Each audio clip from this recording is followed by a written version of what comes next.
मुझे अपनी तबीयत कुछ ठीक नहीं लग रही, शायद इसीलिए सफर करना अच्छा नहीं लग रहा।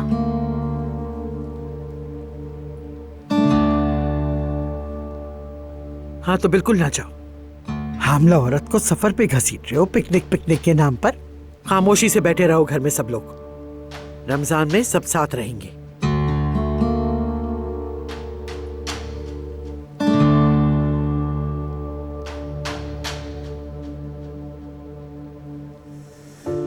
अगर तुम लोग दिल से ना चाह रहे हो तो पोस्टपोन क्यों नहीं कर देते?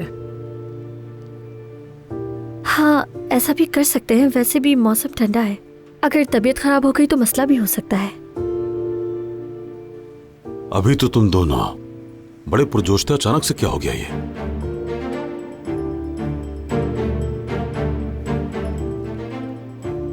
साफ जाहिर है कुछ ना कुछ तो हुआ है।